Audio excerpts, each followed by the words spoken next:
Shalom. Puji Tuhan, ucap syukur.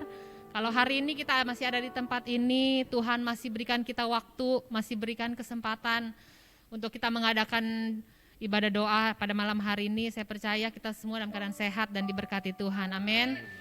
Walaupun jumlah kita hanya ratusan, tapi saya percaya kita datang di tempat ini hanya untuk menyenangkan hati Tuhan. Satu tujuan kita hanya untuk memuliakan nama Tuhan, amin. Sebelum kita memulai ibadah kita pada malam hari ini, mari saya ajak kita semua untuk berdoa terlebih dahulu. Haleluya, Bapa, kami mengucap syukur Tuhan, kalau malam hari ini kami ada dan kami percaya Engkau pun ada di tempat ini Tuhan. Saat Engkau hadir di tempat ini, kami percaya mujizat-Mu terjadi, kuasa-Mu dinyatakan bagi setiap kami. Biarlah ibadah doa ini bukan hanya rutinitas Tuhan bagi kami, tapi biarlah ibadah ini adalah suatu hal yang spesial bagi kami, untuk kami berjumpa dengan Engkau Tuhan, untuk kami bertemu Engkau muka dengan muka ya Tuhan, lewat pujian kami, lewat penyembahan dan doa-doa kami. Biarlah Tuhan kami boleh dipuaskan, hati kami disegarkan kembali Tuhan, lewat ibadah ini Tuhan, dan nama-Mu ditinggikan, nama-Mu yang dimuliakan. Mari Tuhan berikan hati yang rindu, hati yang haus, hati yang lapar, untuk kami boleh lebih dekat lagi dengan Tuhan, untuk kami boleh mengenal Engkau lebih lagi ya Tuhan. Terima kasih Tuhan, kuduskan dan sucikan hati kami Tuhan, layakkan kami untuk kami datang di hadirat-Mu, untuk kami menghampiri hadirat-Mu Tuhan. Dan biarlah Tuhan Engkau hadir di tengah-tengah kami, Engkau melawat setiap kami, tidak ada terkecuali satupun Tuhan. Kami persembahkan setiap pujian penyembahan kami dan doa kami hanya untuk Engkau saja ya Tuhan. Berikan kami semua sukacita, kesehatan, kekuatan yang baru dari Tuhan. Terima kasih Tuhan, kami akan memulai ibadah doa kami dengan ucapan syukur. Haleluya, amin. Mari berikan kemuliaan bagi nama Tuhan. Haleluya, haleluya. Kita mau memuji Tuhan dengan segenap hati kita, amin. Saya undang kita semua bangkit berdiri, yang ada di gereja, yang ada di rumah pun. Mari silakan, kalau saudara ada tempat waktu untuk bangkit berdiri, silakan berdiri. Kita mau memuji Tuhan dengan segenap hati kita, dengan segenap kekuatan kita. Segenap hati aku memuji.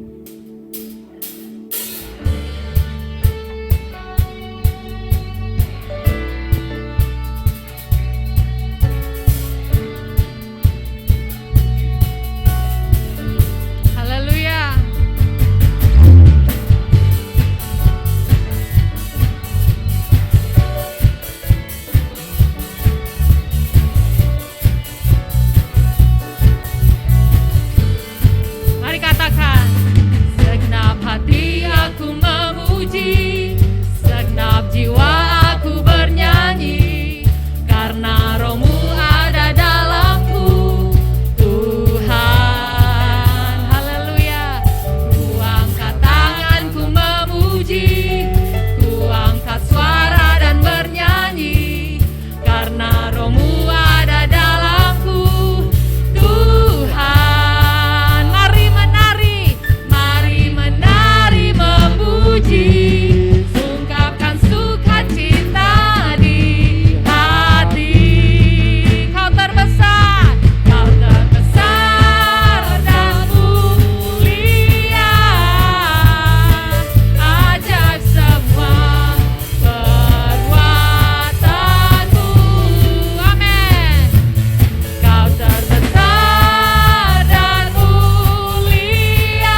hati saya sebelum saya melayani Tuhan.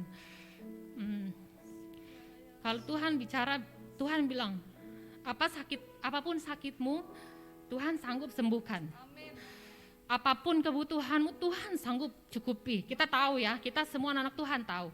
Apapun pergumulanmu, Tuhan sanggup kasih jalan keluar. Apa yang Tuhan tidak bisa lakukan buat kita. Tapi satu hal yang Tuhan rindukan malam hari ini, Dia mau engkau mengenal Dia lebih lagi.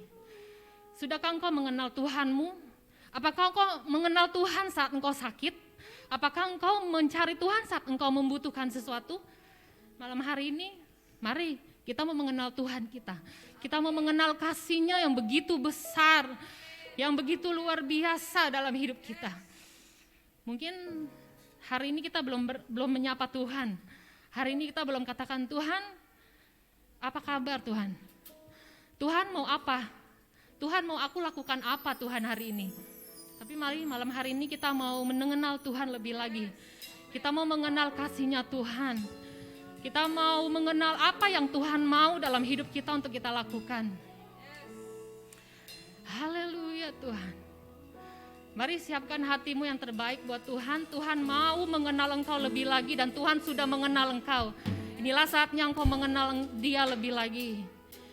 Penuhi kami dengan hadir-Mu Tuhan. Karena saya percaya Tuhan hadir di tempat ini.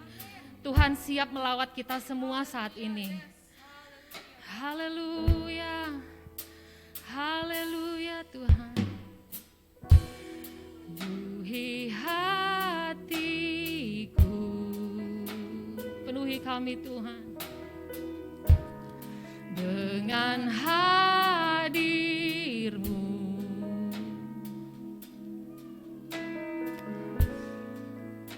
Ku rindu memandang wajah-Mu, oh Tuhan, di dalam kekudusan-Mu.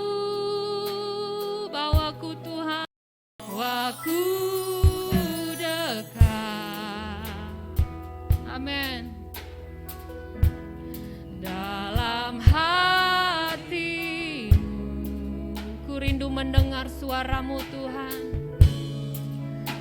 Ku rindu mendengar suara-Mu, oh Tuhan, di dalam kudus-Mu sekarang. Mari rasakan kasih Tuhan.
mengangkat tangan-Mu. Haleluya Tuhan Yesus. Terima kasih Tuhan. Terima kasih. Terima kasih Tuhan Yesus. Terima kasih Tuhan. Dengan kasih-Mu.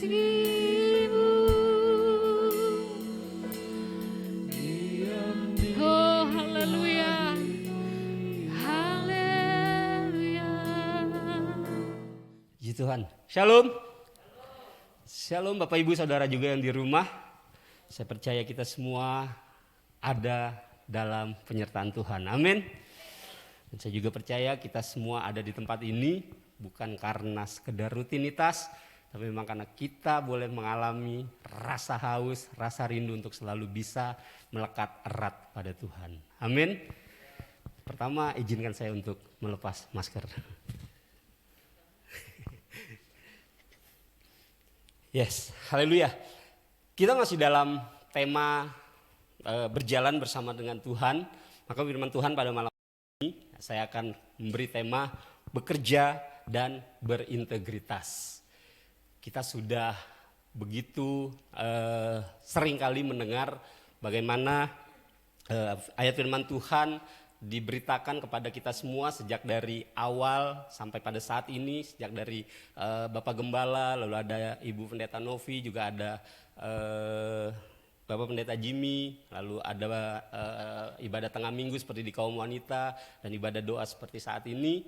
Kita selalu berbicara tentang bekerja buat Tuhan, bekerja bersama Tuhan. Dan sekarang kita mau katakan bekerja dan berintegritas. Kenapa? Karena kita sudah tahu dasarnya sudah sering sekali dari minggu pertama sampai saat ini, dan bahkan saat ini juga saya akan kembali menegaskan dari Kolose 3 ayat 23 yang selalu mengatakan apapun juga yang kamu perbuat, perbuatlah dengan segenap hatimu seperti untuk Tuhan dan bukan untuk manusia. Amin.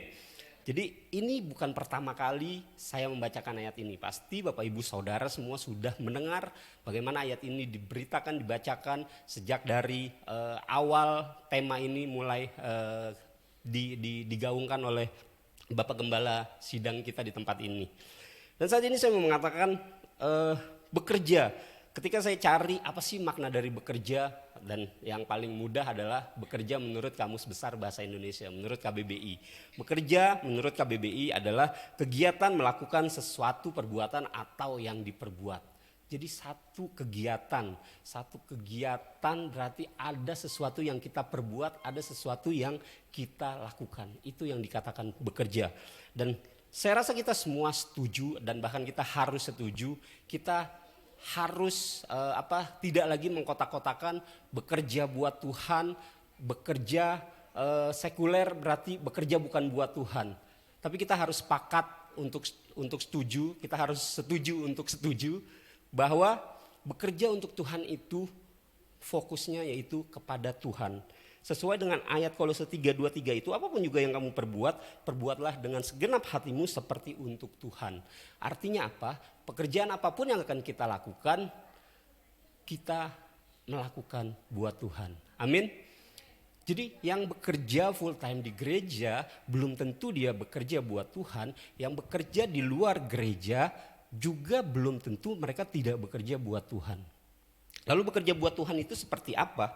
Kita tahu manusia itu memang sudah diharuskan untuk bekerja. Bahkan dari awal manusia itu diciptakan, manusia sudah harus bekerja. Amin. Jadi sebagai manusia, bekerja itu satu keharusan. Jadi kita gak bisa tuh, wah saya ciptaan Tuhan, saya gak perlu kerja. Saya cuma berleha-leha aja di kamar, berdoa, lalu nanti Tuhan akan kirimkan makanan. Tidak. Bahkan ketika Adam diciptakan, Adam tetap harus bekerja. Tuhan memang menyiapkan segalanya, tapi dia tetap harus mengusahakan. Artinya harus dikerjakan. Kejadian 2 ayat 15. Kalau Bapak Ibu Saudara tidak percaya, bisa sama-sama kita buka. Kejadian 2 ayat 15 itu dikatakan, Tuhan Allah mengambil manusia itu dan menempatkannya dalam Taman Eden untuk mengusahakan dan memelihara taman itu. Kita garis bawahi, untuk mengusahakan dan memelihara taman itu. Jadi artinya saat itu bahkan ketika Adam belum jatuh ke dalam dosa pun dia tetap harus bekerja, mengusahakan dan memelihara taman itu. Ya kan? Berarti kalau nggak diusahakan pohon-pohon itu ya sia-sia. Tuhan ciptain pohon-pohon, Tuhan ciptakan hewan-hewan di laut, hewan-hewan di udara. Kalau Adam diam aja ya tidak akan menghasilkan sesuatu yang baik buat dirinya saat itu. Jadi pemikirannya bukan karena gara-gara manusia pertama jatuh dalam dosa, akhirnya kita nih kena imbas sebagai anak Tuhan harus bekerja untuk memenuhi kehidupan kita. Tidak, bahkan ketika manusia pertama diciptakan pun dia harus bekerja. Memang ketika ada perbuatan dosa, bekerja menjadi lebih sulit karena dia dilepas sama Tuhan. Kejadian 3:19a dikatakan dengan berpeluh engkau akan mencari makananmu. Jadi memang ada usaha yang lebih keras dibanding ketika Adam masih ada di Taman Eden. Nah, jadi intinya apa? Intinya adalah kita sebagai manusia ya kita memang harus bekerja.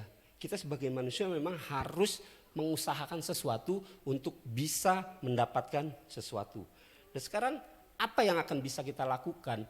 Kita mau sepakat, kita mau setuju. Apapun yang akan kita lakukan, pekerjaan apapun yang kita buat, kita yang bekerja, kita yang berusaha, kita yang berdagang atau apapun, kita mau lakukan segala sesuatunya untuk Tuhan. Amin. Amin ya. Melakukan segala sesuatu buat seperti untuk Tuhan dan bukan untuk manusia. Gampang nggak? Enggak. Susah Bapak Ibu. Susah Bapak Ibu Saudara. Kenapa saya bilang susah? Karena kecenderungan kita sebagai manusia itu seringkali menggunakan kebebasan yang Tuhan berikan dalam hidup kita untuk mengikuti apa yang nyaman atau apa yang enak bagi hidup kita aja. Karena sebenarnya perintah ini, aturan ini, firman Tuhan ini mengatakan apapun juga yang kamu perbuatlah dengan segenap hatimu seperti untuk Tuhan dan bukan untuk manusia. Itu udah ada di level paling atas, istilahnya udah gak bisa ditawar lagi kalau menurut saya. Mungkin kalau kita kerja, mungkin saya anak magang di satu kantor, saya masih bisa diperintah sama karyawan senior. Lalu mungkin karena diperintah karyawan senior, ada supervisor bilang, loh kamu jangan ikutin dia. Kamu masih, karena saya lebih tinggi daripada karyawan senior ini, karena saya supervisor. Jadi kamu harus dengar apa perintah saya. Lalu supervisor bilang gitu, masih ada lagi misalnya asisten manajer. Asisten manajer bilang, dia cuma supervisor, kamu harus lebih dengaran apa yang saya perintahkan sama kamu. Masih ada lagi manajer, dia cuma asisten saya manajernya, kamu harus dengar apa kata saya. Jadi istilahnya masih bisa dibantah kalau dalam kehidupan manusia. Tapi ketika ayat ini berkata, apapun juga yang kamu perbuatlah dengan segenap hatimu seperti untuk Tuhan dan bukan untuk manusia, berarti gak bisa ditawar lagi. Karena kita pasti setuju dan sepakat hidup kita sepenuhnya milik Tuhan. Amin. Jadi ketika hidup kita milik Tuhan, ya sudah, apapun yang kita lakukan semuanya untuk Tuhan. Lalu apa sih yang bisa kita lakukan untuk bisa melakukan sesuatu untuk Tuhan? Bekerja untuk Tuhan sebenarnya tidak terlalu susah. Asal kita memang benar-benar memberi hidup kita benar-benar untuk Tuhan. Atau menyadari bahwa Tuhan adalah pemilik dari segala sesuatu, apa yang kita dapatkan, apa yang kita punyai, apa yang kita rasakan saat ini. Jadi udah gak bisa marah lagi kalau ada sesuatu yang mengecewakan. Karena kita tahu, ini berasal dari Tuhan. Kita gak bisa kecewa lagi ketika sesuatu tidak sesuai dengan apa yang kita harapkan. Karena memang kita tahu kita melakukan segala sesuatu untuk Tuhan. Melakukan sesuatu untuk Tuhan, satu, sesuai dengan tema firman Tuhan malam hari ini, kita harus memiliki integritas. Kita harus berintegritas. Jadi ketika kita mengatakan saya mau bekerja buat Tuhan dalam bidang apapun, dalam hal apapun, maka kita harus memiliki integritas yang tinggi. Apa sih integritas? Tetap melakukan sesuatu yang benar walaupun tidak ada yang melihat. Nah, masalahnya adalah kita seringkali tidak melakukan apa yang Tuhan perintahkan Karena kecenderungan ada dua hal. Satu, karena kita merasa Tuhan ini tidak terlihat. Kita tuh sering pakai standar ganda sebagai anak-anak Tuhan. Di satu sisi ketika hari Minggu, ketika beribadah, ketika berdoa, kita percaya Tuhan kita hidup, Tuhan kita menyelamatkan, Tuhan kita selalu menyertai. Tapi untuk beberapa poin tertentu, seringkali kita bernegosiasi atau menganggap Tuhan itu tidak ada. Seperti klise lah gitu. Sering ya bilang ada ungkapan gitu, klise itu nggak kelihatan, kecuali kalau harus diterawang gini baru kelihatan gambarnya kan. Kalau cuma ditaruh biasa aja ya gelap aja, nggak ada apa-apa. Atau ketika dicetak baru kelihatan hasilnya, fotonya. Mungkin anak-anak angkatan milenial nggak ngerti ya klise ya, karena mereka udah eranya digital. Mereka paling taunya Instax tuh, yang Polaroid tuh, yang kalau foto set langsung jadi, yang dikipas-kipas. Iya. Saya pernah tuh foto set, saya kipas-kipas, nggak keluar gambar, keluarnya sate. Wah. Jadi pas kipas-kipas depan sate, ya, jadi matang. Jadi klise gitu. Seringkali kita menganggap Tuhan ada, tapi untuk hal yang Tuhan larang, yang Tuhan perintahkan tidak boleh kita lakukan, yang Tuhan bilang kita harus jauhi segala dosa, segala hal yang tidak berkenan di hadapan Tuhan, seringkali kita tidak menganggap Tuhan itu ada. Bapak Gembala pernah bilang, seringkali kita lebih takut pada manusia daripada sama Tuhan. Saya pernah satu waktu berkendara sama-sama teman-teman PPIM saat itu, waktu jalan kita ngelihat ada di dalam mobil, terus ada cewek-cewek naik motor bertiga, bonceng tiga. Kalau bonceng 5 dia naik banana boat. Dia bonceng 3, pakai baju pendek-pendek. Lalu ada salah satu teman PPIM bilang, wah kalau saya nggak berani tuh kok kayak gitu tuh, nggak kebayang kalau saya pakai baju kayak gitu, keluyuran di jalanan, terus ketemu sama orang tua murid sekolah minggu. Wah, jadi takutnya sama orang tua murid sekolah minggu gitu. Nah seringkali kita juga gitu, kita tidak melakukan sesuatu karena kita takut sama orang, bukan sama Tuhan. Padahal perintahnya sudah jelas, apapun yang kamu perbuat, perbuatlah segala sesuatu untuk Tuhan. Tapi kita mau jaga integritas kita, karena kita walaupun walaupun orang tidak ada yang melihat, tapi kita selalu percaya bahwa Tuhan akan senantiasa melihat. Amin. Kolose 3 ayatnya yang 22 di situ dikatakan, hai hamba-hamba, taatilah Tuhanmu yang di dunia ini dalam segala hal, jangan hanya di hadapan mereka saja. Nah, jadi ketika kita kerja, ketika kita melakukan sesuatu, ya jangan cuma ketika ada yang lihat, kita bisa melakukan sesuatu dengan baik. Kita bisa mentaati segala sesuatu dengan taat. Tapi bahkan ketika tidak ada yang melihat sekalipun, kita mau tetap melakukan sesuatu yang sesuai dengan perkenanan Tuhan di dalam hidup kita. Hai hamba-hamba, taatilah Tuhanmu yang di dunia ini dalam segala hal, jangan hanya di hadapan mereka saja untuk menyenangkan mereka, melainkan dengan tulus hati karena takut akan Tuhan. Sudah jelas, buatlah segala sesuatu seperti untuk Tuhan. Lalu ayat berikutnya katakan, melainkan dengan tulus hati karena takut akan Tuhan. Jadi memang Tuhan dulu yang terutama dalam kehidupan kita. Ketika kita sudah menyadari bahwa Tuhan pemilik kehidupan kita, Tuhan yang menyediakan segala sesuatunya dalam hidup kita, maka kita memang benar-benar percaya bahwa Tuhan itu ada, Tuhan itu hidup.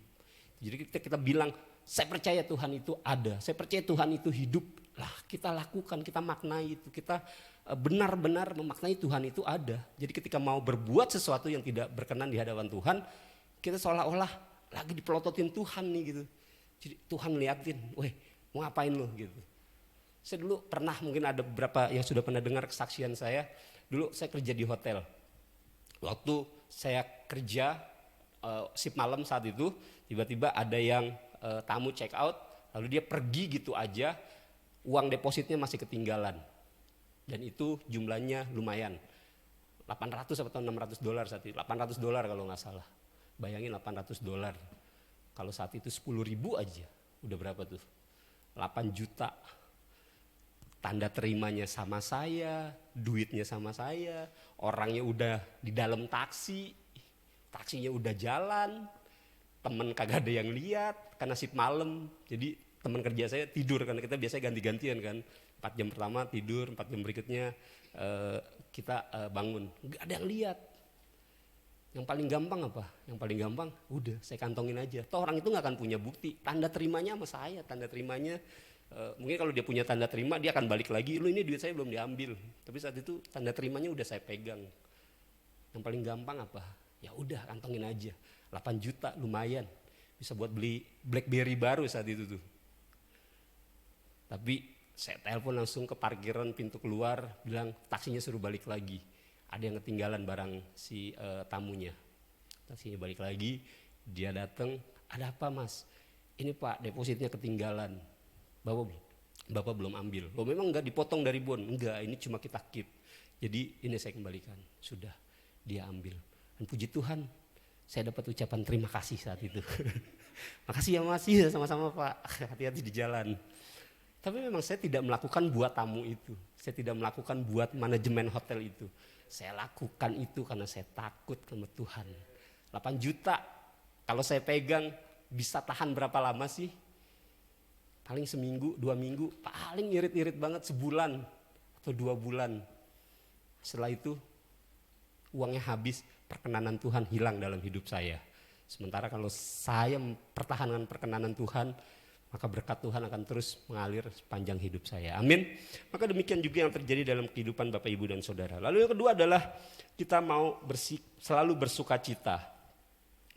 Ketika kita mau melakukan sesuatu buat Tuhan, bekerja buat Tuhan, maka kita mau selalu bersuka cita. Pengkhotbah 3 ayat 22 dikatakan, aku melihat bahwa tidak ada yang lebih baik bagi manusia daripada bergembira dalam pekerjaannya. Jadi ketika bekerja, ketika melakukan sesuatu buat Tuhan, jangan lagi bersungut-sungut. Ketika melakukan segala perkara buat Tuhan, tidak lagi bersungut-sungut. Wah capek nih, kenapa sih saya harus lakuin ini? Ini bukan pekerjaan saya, ini bukan pelayanan saya.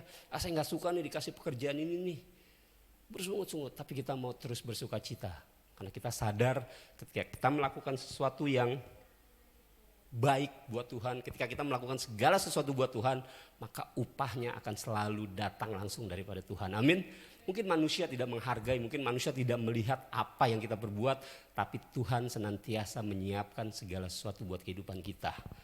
Kalau bersuka cita melakukan segala sesuatu buat Tuhan, melakukan segala pekerjaan dan seolah-olah memang buat Tuhan, pasti semuanya akan terasa mudah, semuanya akan terasa enteng. Ya kan? Kerjakan sesuatu dengan sukacita, sambil nyanyi-nyanyi, sambil memuji Tuhan, pokoknya bersuka cita. Tahu-tahu udah selesai aja. Tapi kalau gerendengan, kalau bersungut-sungut, malah menjadi semakin berat. Ya kan? Kalau melakukan sesuatu dengan bersuka cita, selesai kerja, jalan, lihat nenek-nenek di pinggir jalan, kita bantuin nyebrang pasti. Padahal tuh nenek-nenek nggak mau nyebrang. Saking bersuka citanya kita semangat gitu. Lalu yang ketiga, menyadari segala sesuatunya milik Tuhan dan berasal dari Tuhan. Amin. Pengkhotbah 3 ayat 13, dan bahwa setiap orang dapat makan, minum, dan menikmati kesenangan dalam segala jerih payahnya, itu juga adalah pemberian Allah. Jadi ketika kita mau melakukan segala sesuatu buat Tuhan, bekerja buat Tuhan, kita harus sadari segala sesuatu yang kita dapatkan ini milik Tuhan dan berasal dari Tuhan. Dan pengandalan kita akan Tuhan tuh memang harus 100%, udah gak bisa ditawar-tawar lagi. Pengandalan kita sama Tuhan tuh, ketika kita mengandalkan Tuhan, maka Tuhan juga yang akan selalu memberikan segala sesuatu yang akan kita butuhkan. Saya pernah punya pengalaman pertama kali jalan-jalan ke luar negeri, waktu itu ada konferensi kaum muda nasional, Youth National Conference. Kalau nggak salah itu ya, APIAK, Asian Pacific Youth Conference. Nah, jadi pertama kali diajak tuh sama Bapak Gembala, sama ada beberapa anak-anak kaum muda. Dan karena itu pertama kali saya mengandalkan Bapak Gembala untuk membimbing saya di sana. Ketika ada break, saya diajak keluar. Ya udah nih ada break cukup panjang nih, ayo kita keluar menikmati kota Malaysia. Sightseeing di Malaysia, lihat-lihat jalan-jalan. Bapak Gembala belok ke kiri, ya saya ikut ke kiri.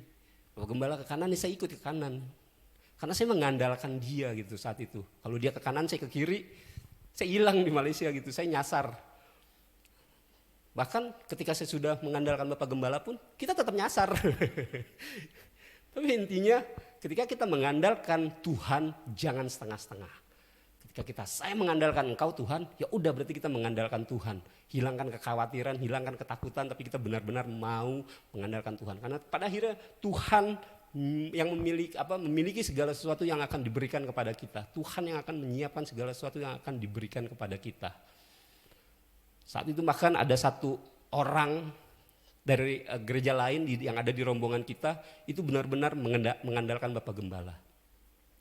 Dan ketika dia mengandalkan Bapak Gembala, ketika dia dari Jakarta lalu tiba di Malaysia, dia ditahan di imigrasi. Lalu dari Malaysia kita masuk ke Singapura, di imigrasi Singapura dia ditahan lagi. Kita berhasil terus ya, karena ditahan akhirnya karena Bapak Gembala yang memimpin waktu itu, jadi Ko Andre yang bantuin. Jadi dia masuk sama-sama ke imigrasi. Untung keluar. Soalnya Ko Andre masuk, dua-duanya nggak keluar. Kita jadi malah terdampar, tapi akhirnya keluar. Terus akhirnya kita ke Singapura, terus pulang. Pas pulang di imigrasi Singapura, ditahan lagi tuh orang. Wah, ditahan terus nih, bermasalah. Saya nggak tahu masalahnya apa saat itu. Kembali Bapak Gembala menolong. Lalu selesai, nyampe di Jakarta, parahnya lagi. Bahkan ketika sampai di imigrasi Jakarta, dia masih ditahan juga gitu. Wah, saya curiga nih orang mukanya janjian kayak ini nih, penyalur TKI ilegal gitu kan. Tahan-tahan. Jadi akhirnya Bapak Gembala lagi yang menolong. Nah itu, jadi ketika kita mengandalkan Tuhan, pada akhirnya ketika sesuatu terjadi dalam kehidupan kita, Tuhan yang akan menolong. Amin. Tuhan yang akan terus memberikan upah, Tuhan yang akan terus memberikan pertolongan dalam kehidupan kita. Terakhir, Kolose 3 ayat 24 berkata, kamu tahu bahwa dari Tuhanlah kamu akan menerima bagian yang ditentukan bagimu sebagai upah. Sekali lagi, bahwa dari Tuhanlah kamu akan menerima bagian yang ditentukan bagimu sebagai upah. Kristus adalah Tuhan dan kamu hambanya. Demikian firman Tuhan pada malam hari ini. 3 hal yang perlu kita lakukan ketika kita mau bekerja buat Tuhan. Menjaga integritas kita di hadapan Tuhan. Lalu kita mau bersuka cita. Dan yang ketiga, kita harus sadari bahwa segala sesuatu milik Tuhan dan berasal dari Tuhan. Haleluya. Sebelum kita mengakhiri ibadah kita hari ini, saya mengajak kita membesarkan Tuhan. Amin, yes. Haleluya. Besar Engkau Tuhan. Ya, Engkau Allah yang besar Tuhan. Ya Raba-Raba ya Syanda. Haleluya. Amin. Haleluya. Haleluya. Dari hati kita boleh mengatakan Engkau Allah yang besar Tuhan. Kami bersekutu dengan Allah yang besar pada malam hari ini. Kami menyembah kepada Allah yang besar pada malam hari ini. Ya Rabalabaya Syanda. Ya Rabarabaya Syanda. Dan Tuhan yang besar yang akan memberkati kehidupan kita. Tuhan yang besar yang menolong setiap persoalan yang kita hadapi. Sakit penyakit, kesulitan dan kesukaran, kebutuhan, Tuhan mampu membebaskan kita. Amin, amin. Karena Dia mengasihi kita. Oleh sebab itu mari tinggal dekat dengan Dia. Mari kita tinggal melekat kepada Dia. Tetap percaya dan berharap kepada Tuhan. Haleluya, haleluya, haleluya, haleluya. Setiap lidah mengaku Yesus Tuhan. Setiap lutut akan bertelut menyembah Yesus Tuhan. Haleluya, haleluya, haleluya, haleluya. Ya Rabaya Syanda. Bapa dalam surga, di dalam nama Tuhan Yesus, kami bersyukur buat waktu yang ada, yang kami gunakan bersama-sama dengan jemaat Pal Putih. Kami datang membawa pujian, kami datang menyembah-Mu, kami mendengarkan firman-Mu, kami menyembah-Mu, kami membawa pokok-pokok doa kami Tuhan. Baik kami berdoa bersyafaat maupun doa secara pribadi kami Tuhan. Kami sangat membutuhkan Engkau Tuhan. Benar, Tuhan, benar. Di setiap jalan kehidupan kami bisa berkata, kami tidak dapat jalan sendiri ya Tuhan. Hanya Engkau yang menjadi pertolongan kami Tuhan. Dan oleh sebab itu Tuhan, kami sungguh bersyukur Malam hari ini kami dikuatkan oleh Engkau Tuhan. Ada kuasa dalam pujian yang kami naikkan bagi nama Tuhan. Firman-Mu berbicara dengan jelas bagi kami. Kalau kami masih diberikan kekuatan dan kehidupan, maka hidup kami adalah untuk bekerja menurut mengikuti Engkau ya Tuhan. Bekerja bukanlah suatu tugas, tapi bekerja adalah sebuah kehormatan yang kami terima daripada Tuhan. Kami bisa melakukannya karena Engkau memberikan kami kesempatan untuk berkarya di dalam hidup di dunia ini Tuhan. Terima kasih Bapa. Kami berdoa memberkati buat semua anak-anak Tuhan yang melayani dalam ibadah pada hari ini. Tuhan, kami percaya segala apapun yang mereka lakukan di dalam pelayanan ini, di dalam nama Yesus, Tuhan yang memberkati mereka. Terima kasih ya Tuhan. Dan sebentar kami akan mengakhiri ibadah kami. Kami menantikan dan percaya berkat-Mu ada dalam kehidupan kami. Mari kita mengangkat tangan kita di hadapan Tuhan. Saudara-saudaraku yang dikasihi Tuhan, dengan hati yang percaya, firman Tuhan berkata, diberkatilah engkau, Tuhan menyinari engkau dengan wajahnya dan memberikan engkau damai sejahtera. Tuhan menghadapkan wajahnya kepadamu dan memberikan engkau kasih karunia. Diberkati dalam kehidupanmu, diberkati dalam rumah tanggamu, diberkati dalam segala aktivitasmu, dilindungi dimanapun engkau berada, diberikan tubuh yang sehat, dijauhkan dari sakit penyakit, yang sakit disembuhkan oleh Tuhan, dicukupi di segala kebutuhanmu, di dalam hatimu dilimpahkan dengan damai sejahtera, sukacita daripada Tuhan, sehingga engkau tidak mengalami kesusahan atau kesedihan, karena Tuhan sumber penghiburan kita, di dalam nama Bapa, Putra dan Roh Kudus. Haleluya, amin.